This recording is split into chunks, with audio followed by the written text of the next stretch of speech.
ao canal Manaus Antiga. Neste vídeo, em comemoração aos 356 anos da fundação da cidade de Manaus, você vai mergulhar na rica história dessa cidade. Desde as origens indígenas pré-coloniais, passando pela fundação colonial portuguesa, no século XVII, os conflitos com os nativos, a revolta da cabanagem, no século XIX, até o auge do ciclo da borracha, que transformou a cidade na Paris dos trópicos, com construções grandiosas, como o Teatro Amazonas. Vamos explorar fatos antigos e histórias fascinantes que moldaram essa metrópole amazônica. A região onde hoje está Manaus era habitada por povos indígenas há milhares de anos antes da chegada dos europeus. Os Manaós, um grupo aruaque conhecido por sua valentia e coragem, dominavam as margens da confluência dos rios Negro e Solimões. Seu nome, que significa Mãe dos Deuses, inspirou o batismo da cidade. Esses nativos viviam em aldeias organizadas, praticando agricultura de mandioca e pesca abundante nos rios caudalosos. Eles resistiam ferozmente a invasores, usando arcos e flechas envenenadas com curare, uma substância extraída de plantas locais. Histórias antigas contam que os manaós formavam alianças com outras tribos, como os barés, para defender territórios contra ameaças externas. Seus rituais incluíam danças ao som de flautas de osso e pinturas corporais com genipapo, simbolizando proteção espiritual. Quando os primeiros exploradores espanhóis, liderados por Francisco de Orellana, navegaram pelo Amazonas em 1542, avistaram essas comunidades prósperas, mas não se estabeleceram ali. Os manaós mantinham uma sociedade hierárquica, com caciques que decidiam sobre guerras e colheitas, vivendo em harmonia com a floresta densa que os cercava. A colonização portuguesa começou no século XVII, com a construção do Forte de São José da Barra do Rio Negro em 1669. Ordenado pela Coroa de Portugal, o capitão Francisco da Mota Falcão ergueu a fortificação de pedra e barro para proteger a Amazônia Ocidental de invasões holandesas e espanholas. Com 4 canhões, o forte serviu como base militar por mais de 100 anos, atraindo mestiços indígenas que ajudaram na obra e se assentaram nas proximidades. Em 1695, missionários carmelitas, jesuítas e franciscanos construíram uma capela dedicada a Nossa Senhora da Conceição, que se tornaria a padroeira da cidade e base da atual catedral. Essa estrutura simples de madeira abrigava rituais de catequese, misturando crenças indígenas com o catolicismo imposto. Os colonos enfrentavam desafios como doenças tropicais e ataques de animais selvagens, mas o local estratégico na junção dos rios facilitava o comércio de peles e ervas medicinais. Entre 1723 e 1728, eclodiu a Guerra dos Manaós, um conflito sangrento contra os portugueses. Liderados pelo cacique Ajuricaba, os indígenas resistiam à escravidão e à dominação cultural. Ajuricaba, descrito em relatos antigos como um guerreiro astuto, organizou emboscadas nas matas úmidas, usando o conhecimento do terreno para surpreender os invasores. Preso e acorrentado em um navio rumo à escravidão em Belém, ele preferiu a morte. Saltou no rio Amazonas, gritando palavras de liberdade em sua língua nativa.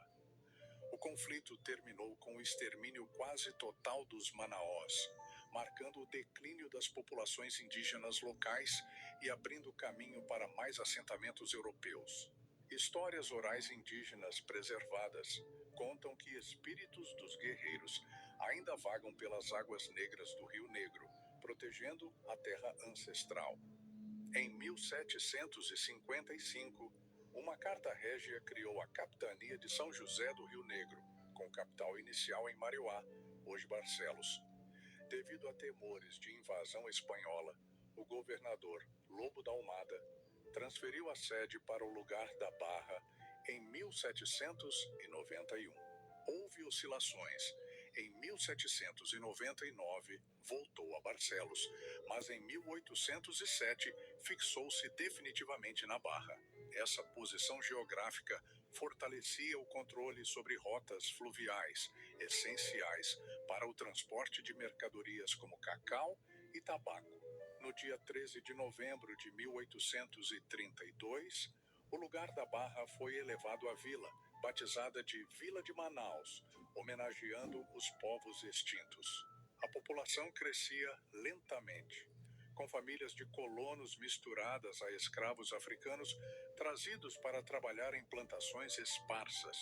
A revolta da cabanagem de 1835 a 1840 abalou a região. Iniciada em Belém, espalhou-se para o Alto Amazonas, onde indígenas, negros e mestiços se uniram contra a elite branca. Eles ocuparam Manaus 2 vezes, promovendo saques e execuções de autoridades. Líderes como Gustavo Moraes Rego Reis deixaram relatos vívidos de batalhas nas ruas lamacentas, com cabanos usando facões e espingardas roubadas.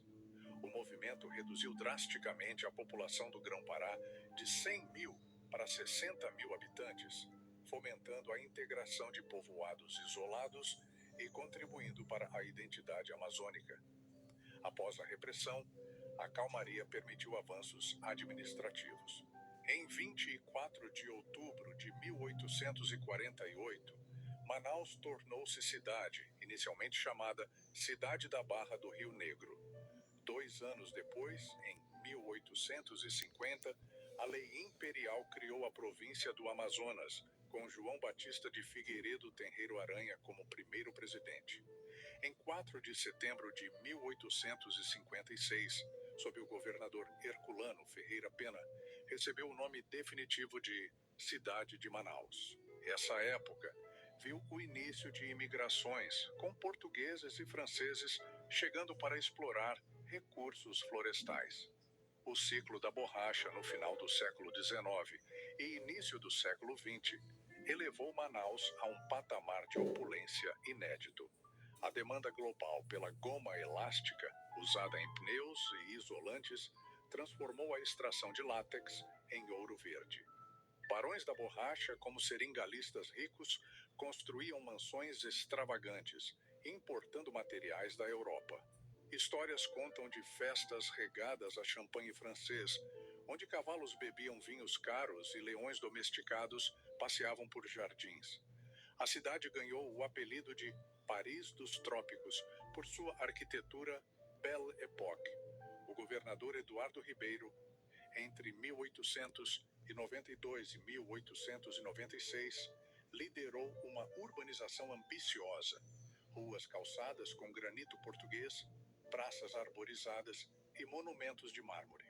Em 1895, Manaus instalou uma das primeiras redes de energia elétrica no Brasil, iluminando avenidas antes escuras. 4 anos depois, bondes elétricos começaram a circular, facilitando o deslocamento em uma cidade que pulava de 50 mil habitantes. O símbolo máximo dessa era é o Teatro Amazonas, inaugurado em 1896. Construído com mármore italiano, cristais franceses e ferro escocês, custou 10 milhões de dólares da época. Projetado para óperas europeias, recebeu trupes famosas, mas uma delas perdeu metade dos membros para a febre amarela em uma temporada. Relatos antigos descrevem noites de gala com damas em vestidos parisienses e senhores de fraque, contrastando com a selva ao redor. O porto flutuante, adaptado às variações do Rio Negro, permitia atracar navios oceânicos, impulsionando exportações. Imigrantes nordestinos fugiam da Grande Seca de 1877 a 1878, somando-se a portugueses, italianos e até japoneses, diversificando a população para quase 10 mil estrangeiros em 1920. A decadência veio abruptamente após 1910, quando sementes de seringueira contrabandeadas para plantações asiáticas quebraram o monopólio brasileiro. Preços despencaram, levando à falência de seringais e êxodo em massa. A cidade mergulhou na pobreza. Geradores de eletricidade foram desligados por custos altos, deixando ruas às escuras por anos. O Teatro Amazonas fechou portas, reabrindo apenas décadas depois. Na década de 1950, surgiu uma cidade flutuante no Rio Negro, abrigando 12 mil pessoas em palafitas precárias. Condições subhumanas, com poluição ambiental grave, levaram o governador Arthur Reis a ordenar sua destruição em 1966, realocando moradores para a terra firme. Em 1866, o monumento à abertura dos portos, esculpido por Domenico de Ângelis e instalado em 1900, simboliza a liberação do comércio amazônico para nações estrangeiras, marcando o fim do monopólio português. Feito de mármore, representa correntes quebradas, evocando liberdade econômica que antecedeu o boom da borracha. Nos dias atuais, Manaus é uma metrópole com mais de 2 milhões de habitantes, impulsionada pela Zona Franca desde 1967, que atrai indústrias e comércio, preservando traços históricos em meio ao desenvolvimento urbano.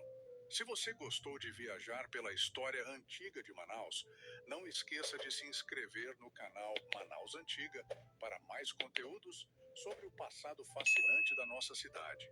Deixe seu like, compartilhe este vídeo com amigos e comente o que achou ou qual história de Manaus você quer ver no próximo vídeo. Ative o sininho para não perder nenhuma novidade. Até a próxima!